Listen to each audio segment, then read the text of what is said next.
Hi. Good morning అందరికి. Main rest తీసుకుంటుంది. ఇంకా ఫీవర్ అది తగ్గలేదు. ఆహ్, నైట్ పడుకుంది.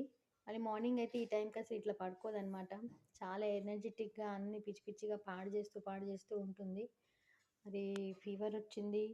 ఏ ఏం తినను కూడా తినలేదు. నిన్నటి నుంచి ఏం తినలేదు. నిన్న హాస్పిటల్ తీసుకెళ్ళినాను. ఒక 1 అవర్ వరకు మంచి యాక్టివ్ ఉంది. లైవ్ ఉన్నంత వరకు యాక్టివ్ ఉంది. లేవ తర్వాత కొంతసేపు గూడా యాక్టివ్ ఉంది. తర్వాత పడుకుంది. మామూలుగా నిద్రపోయింది. ఇగ మార్నింగ్ కొంచెం లేచి వాకింగ్ తీసుకెళ్ళాను. కొంచెం సేపే తీసుకెళ్ళా వాకింగ్‌కి. మళ్ళీ వచ్చి పడుకుంది. పాలు పోస్తే పాలు గూడా తాగలేదు. సరే ఫీవరొచ్చింది గదా! హాస్పిటల్‌కి మళ్ళీ తీసుకెళ్తాను.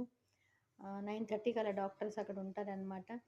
సో, నేను 9:30కి వెళ్ళి చూపించేసి ఒకసారి ఏమైంది అనేది నాకు కూడా ఇంకా చాలా క్లియర్ కట్‌గా అర్థమవుతుంది. బట్ టెన్షన్‌గా అయితే ఫీల్ అవుతున్నాను.